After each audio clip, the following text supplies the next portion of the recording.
जबकि उनकी बड़ी सख्त ज़रूरत है और उनसे जो जिन माहिरीन ने उस पर मेहनत करके उन पेपर्स को तैयार किया है, अगर वो छप जाते तो आखिर उर्दू के लिए भी भला होता और उर्दू दाव या उर्दू वालों के लिए भी वो मुफीद होते।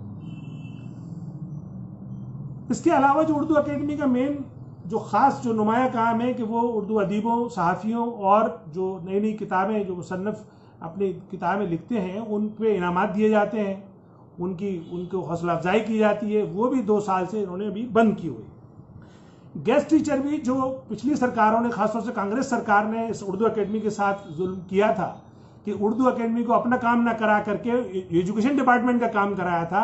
एजुकेशन डिपार्टमेंट से तो उन्होंने टीचर नहीं रखे थे, इनके थ्रू टीचर रखे थे। वो टीचर्स भी जो पहले कभी 300 हुआ करते थे अब घट करके सिर्फ 60-65 रह गए हैं, वो भी तनख्वाह से महरूम है और उनके साथ भी वो सौतेला रवैया है। ना तो उनको फुल स्केल मिला है और उनके हर साल एक एक्सटेंशन होता है और उनकी जिंदगी में या उनके कैरियर में एक तलवार लटकी रहती है कि अगली बार एक्सटेंशन होगा या नहीं होगा।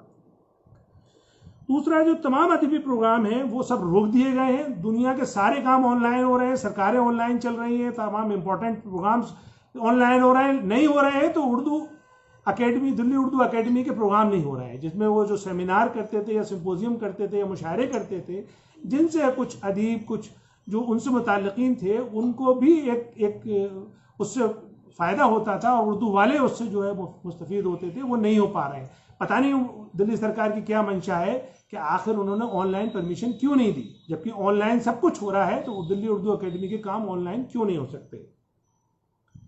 एक और कि जब उर्दू जो सीनियर सिटीजन्स हैं उर्दू में, या वो उर्दूदा जो चाहे वो अदीब हों या वो शोरा हों या वो किसी और दूसरे फील्ड में उर्दू की खिदमत कर रहे हों, या तो वो सीनियर सिटीज़न हो या उनकी अचानक वो फौत हो जाएं और या उनके कोई एक्सीडेंट हो जाए और उनके घर पे उनका गुजारे का इंतज़ाम ना हो, ख़ासतौर से उनके नाम पे कोई मकान भी ना हो, इस तरह की एलिजिबिलिटी के साथ उनको पेंशन दी जाती है 10,000 रुपये माहाना।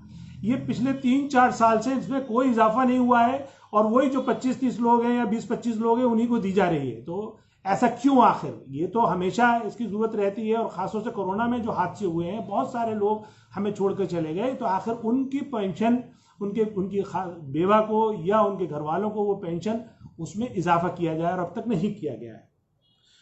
एक और सरकार का ऐलान रहा दिल्ली सरकार का कि कोरोना में उन्होंने मजदूरों को या ऑटो ड्राइवर्स को 5-5 हज़ार रुपये दिए या और दूसरे मजदूरों को राशन की शक्ल में, दूसरी शक्ल में जो मदद दी, लेकिन उनको दिल्ली उर्दू अकेडमी के थ्रू जो बहुत सारे हमारे अदीब ऐसे हैं या शोरा ऐसे हैं जिनका पूरा खर्च वो इन्हीं मुशायरों से या फंक्शन से या उन्हीं से उनका निकलता है। अब चूँकि कोरोना की वजह से ये सारे फंक्शन बंद हैं, अब वो बेचारे उतना अपनी जो उनकी अज़दवाजी ज़िंदगी या जो रोज़मर्रा की ज़िंदगी की ज़रूरियात हैं वो पूरी नहीं हो पा रही हैं, तो दिल्ली उर्दू अकेडमी ने या दिल्ली सरकार ने उनकी तरफ कोई तवज्जो नहीं की, ना उनके लिए कोई मुआवजा दिया, ना कोई एजाज़िया दिया, ना कोई उनको माहनामे का डिक्लेरेशन किया। तो अब दिल्ली मजलिस, चूँकि अब जब से मैंने जिम्मेदारी संभाली है, मैं समझता हूँ कि इन इदारों के बारे में गुफ्तगू की जाए और ये मंजर आम पे लाया जाए कि आखिर ये इदारे इतने सुस्त क्यों हैं और सरकारें इनके साथ सौतेला रवैया क्यों इख्तियार कर रही हैं। तो अब हमारी इस प्रेस कॉन्फ्रेंस के थ्रू जो चंद मुतालबात हैं मैं फिर दोबारा से वो दोहरा देता हूँ। एक मुतालबा है हमारा कि सबसे पहले तो उर्दू अकेडमी का सरबराह, उसका निगरां ऐसा उर्दूदा बनाया जाए जो कम से कम उर्दू अकेडमी की जो सरगर्मियाँ हैं उन पर नज़र रख सके या एक निगरां का एक जिम्मेदारी का फ़राइज़ अंजाम दे सके। वो जल्द से जल्द ऐसे शख्स को हटा करके, ऐसे अभी वो जहाँ के भी जमुना पार का बनाना चाहते हैं या दिल्ली में बहुत सारे उर्दूदा हैं जो उनके चाहने वाले भी होंगे लेकिन कम से कम वो उर्दू तो जानते हो, ऐसे शख्स को उसका सरबराह बनाया जाए, वाइस चेयरमैन बनाया जाए। दूसरा, अब तक के तमाम मंजूर शुदा मसवदात की तबाअत का अमल शुरू किया जाए, अदबी इनामात जारी किए जाएं, खाली आसामियां 2 माह के अंदर पुर की जाए, कोई किसी तरह का हीला बहाना ना बनाया जाए। चूंकि दिल्ली उर्दू अकेडमी आसामियों की वजह से बहुत सारे उसके काम मुतासर हो रहे हैं, खासतौर से जो इनके रसाइल हैं उनका ही जब कोई एडिटर नहीं है, एक प्रूफ रीडर से काम कर लिया जा रहा है, एक आर्जी तौर पे काम लिया जा रहा है, तो आप समझ सकते हैं कि उसकी क्वालिटी कितनी डाउन हो गई होगी। नेक्स्ट हमारा मुतालबा है कि उदबा और शोरा के लिए माहाना वज़ाइफ मुकर्रर किए जाएं। उदबा और शोरा हजरात के लिए माहाना वज़ाइफ मुकर्रर किए जाएं। चूंकि वो लोग इस कोरोना काल में टूट चुके हैं। अगर ऑफलाइन जो उनके प्रोग्राम है, अगर ऑफलाइन नहीं हो सकते तो ऑनलाइन प्रोग्राम कराए जाएं। अगला मुतालबा है नए पुराने चिराग में शोरा की तादाद बढ़ाई जाए और उनको मिलने वाला एजाजिया कम से कम 5,000 रुपये किया जाए, जो पिछली बार उनको 2,500 रुपये दिया गया था। जिम्मेदारियां अहल लोगों को ही दी जाए। तमाम उर्दू दोस्तों से भी गुजारिश है कि वो उर्दू के जायज हक के लिए मुनज़्ज़म जद्दोजहद करें। मजलिस हर कदम पर उनके साथ है। बहुत शुक्रिया आपका। ये हमारे कुछ दिल्ली उर्दू अकेडमी के ताल्लुक़ से दिल्ली मजलिस के मुतालबात और हमारी जो नज़रिया है वो था। अब मैं चाहूँगा कि जो हमारे मौजूद सहाफ़ी हज़रात मौजूद हैं वो अगर कोई सवाल करना चाहते हैं तो सवाल कर सकते हैं। वैसे हमारी प्रेस रिलीज इसके ताल्लुक़ से हमने आप लोगों को भेज दी जाएगी। बहुत शुक्रिया।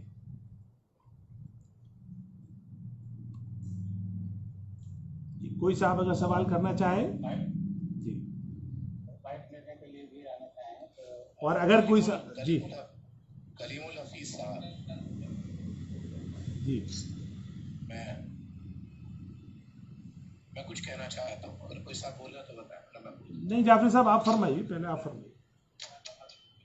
जी मैं ये पूछना चाह रहा था कि आपने ये तमाम तर चीज़ें, बहरहाल जाहिर सी बात है कि मालूमात हासिल करके ये तमाम मवाद आपने इकट्ठा किया है, जो पेश किया है, तो क्या इस प्रेस कॉन्फ्रेंस से पहले आपने कोई तहरीरी गुफ्तगू भी सरकार से की है? रवायत बनती है कि मकतूब पेश किया जाता है या भेजा जाता है मुतालबाती, या इसी को इब्तिदा के तौर पर लिया जा रहा है? नहीं, हम इसको इब्तिदा के तौर पर ले रहे हैं।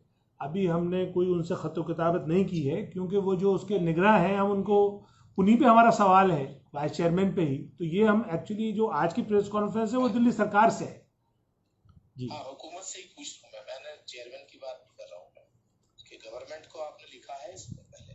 अभी नहीं लिखा है, लेकिन इंशाल्लाह अब लिखेंगे आज की प्रेस कॉन्फ्रेंस के बाद। अच्छा, दिल्ली गवर्नमेंट हो या सेंट्रल गवर्नमेंट, ये तो आप जानती हैं जो लोग ये चाह रहे हैं वही कर देते हैं जी। तो ये भी तय है कि ये आप लोगों की सुनने वाले हैं नहीं जी। तो क्या आप लोग जो एक सियासी रवैया होता है, एहतजाजी मुजाहरे या कानूनी रास्ता, लीगल आप इस पे कार्रवाई भी कर सकते हैं, क्योंकि एकेडमी के कानून में लिखा हुआ है कि उर्दू वाला ही चेयरमैन चाहिए, तो वो रास्ता भी इख्तियार करेंगे आप? बिल्कुल। अभी चूंकि कोरोना की रेस्ट्रिक्शन की वजह से हम ये प्रेस कॉन्फ्रेंस भी ऑनलाइन कर रहे हैं, और जैसे रेस्ट्रिक्शन हट जाएंगी वो सारे जो एक सियासी जमात को रास्ते इख्तियार करने चाहिए, इंशाल्लाह वो सब करें। ठीक, कोई और साहब कुछ पूछना चाहते हैं?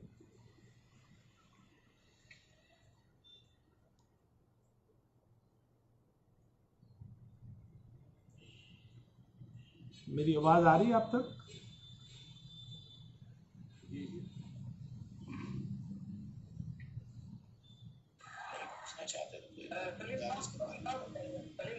जी, मैं खुर्रम शहजाद न्यूज़ 18 से जी, मैं पूछना चाहता हूँ कि ये सारा डेटा है, ये कितना ऑथेंटिक है?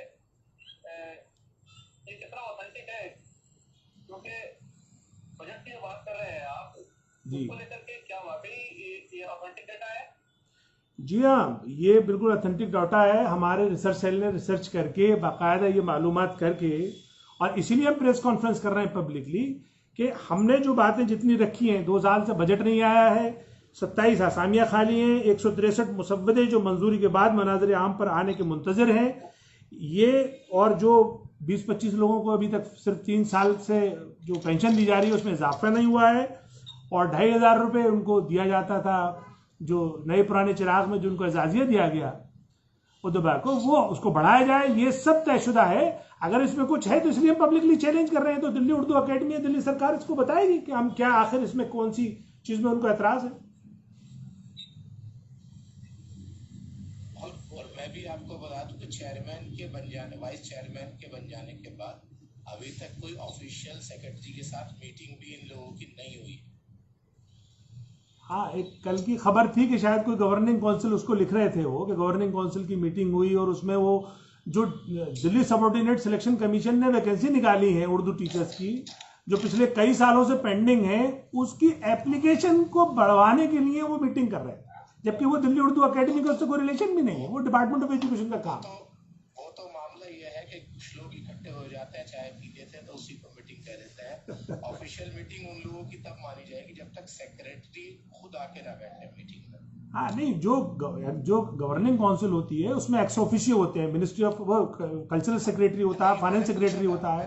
मैंने पता किया था कि लेकिन सेक्रेटरी वगैरह जब तक मीटिंग में शामिल नहीं होता तो जी कितने ही गवर्निंग काउंसिल के मेंबर आके बैठे, वो मीटिंग नहीं मानी जाएगी। वो मुलाकात करना है आए जाए जी। और वैसे भी जाफरी साहब, गवर्निंग काउंसिल का नोटिफिकेशन सेक्रेटरी निकालता है, दूसरा उसमें फाइनेंस सेक्रेटरी, कल्चरल सेक्रेटरी, इनका दो का होना बहुत जरूरी है।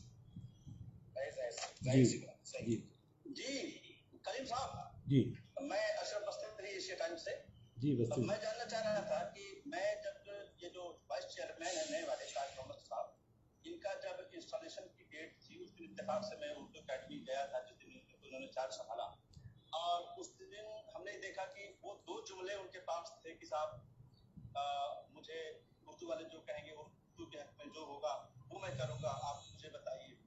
तो मुझे लगता है कि आप इस प्रेस कॉन्फ्रेंस से जाहिर सी बात है बहुत सारे सवाल, बहुत सारे सजेशन आपने दिए हैं, बहुत सारे वहाँ पर जो कमियां हैं वो आपने वहाँ जाहिर करी हैं। हो सकता है कि आने वाले दिनों में वो उसको नोटिस ले।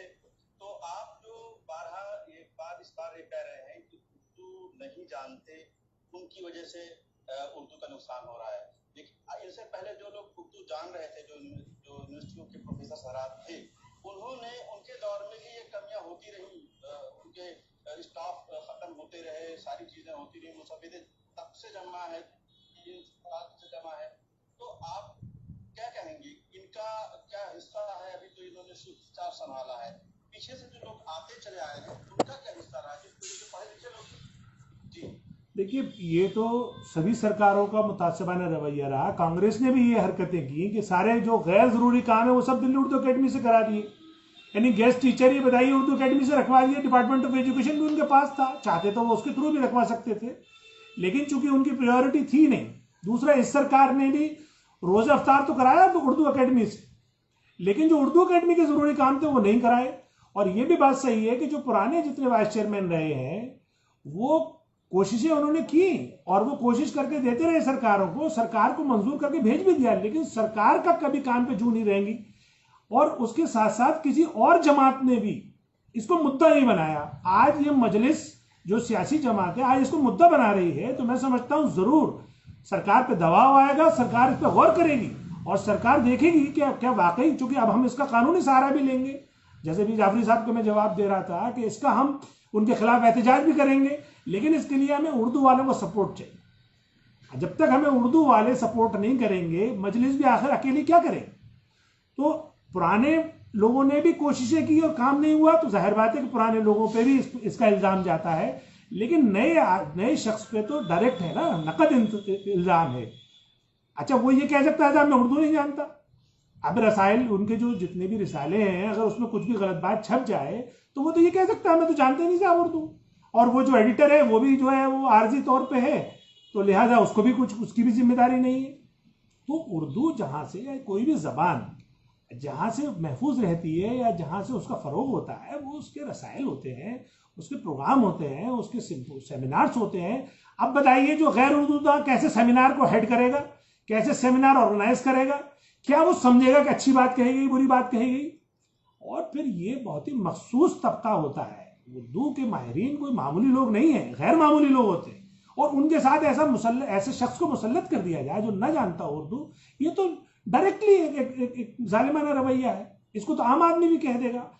किसी का ना अहल होना एक अलग बात है, अगर कोई पहले लोग थे कम से कम वो अहल तो थे, प्रोफेसर थे। जी जी, आपकी आवाज नहीं आई, आपकी आवाज ब्रेक हो गई है शब भाई।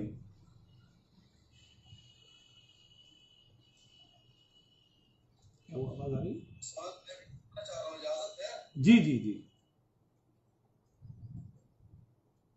ये एक तो सवाल है कि एक ऐसे शख्स को वाइस चेयरमैन बनाया गया है जो उससे नवातिफ में और काम नहीं कर सकते हैं, लेकिन जब बनाया जा रहा था या प्रोसेस चल रहा था, तो क्या आप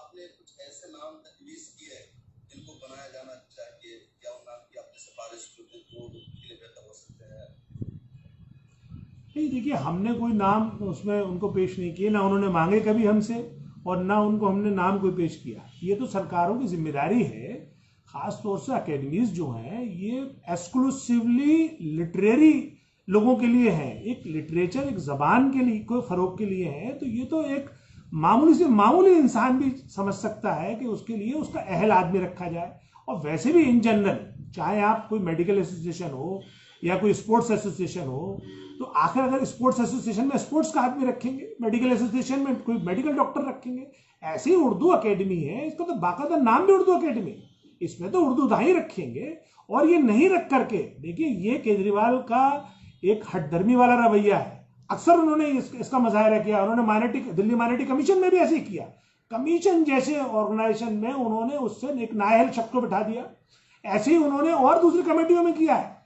तो अभी चूंकि इस मरतबा सिर्फ हमने दिल्ली उर्दू अकेडमी को लिया है, हम इसके बारे में अपने उर्दू वालों से या जो आम आवाम से ही बात करना चाहते हैं कि सरकारें आखिर ऐसा क्यों करती है, इसके पीछे उनकी चाल क्या। इसके पीछे उनकी सिर्फ चाल ये है, एक तो इन उर्दू वालों को उनकी औकात बताना कि देखो तुम्हारी औकात ये, हम जो चाहे वो तुम पे मुसल्लत कर लें और तुम्हें मंजूर करना पड़ेगा। दूसरा, इनको नजरअंदाज करना। जी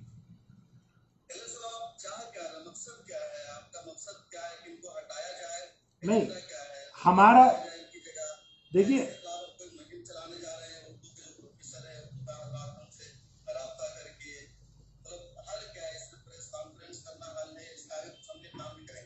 नहीं इसका देखिए प्रेस कॉन्फ्रेंस तो इब्तिदा है, इसका हल ये है कि सबसे पहले सरकार किसी अहल शख्स को वहां बिठाए।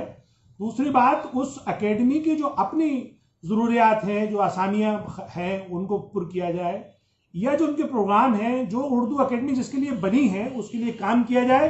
और वो काम इसलिए नहीं कर पा रही क्योंकि उसके लिए बजट नहीं है, तो बजट दिया जाए। तो ये इसका हल, हमने जो हमारे मुतालबात हैं उसमें बाकायदा हल उसका जाहिर है, और ये इब्तिदा है। हम ये चाहेंगे तमाम उर्दू वालों से, ये हमारी रिक्वेस्ट है कि आप लोग आइए और हमारी इस जद्दोजहद में हमारा साथ दीजिए, और हम इसे आखिर तक लड़ेंगे और इस सरकार को एक्सपोज करेंगे कि ये आखिर सरकार जो जिनके वोटों से बनी है, उर्दू वालों के वोटों से बनी है ना ये सरकार, तो आखिर इस सरकार की उर्दू वालों के साथ बेवफाई क्यों। ये हमारा मौक़िफ़। ये कोई और साहब, किसी और साहब का सवाल है?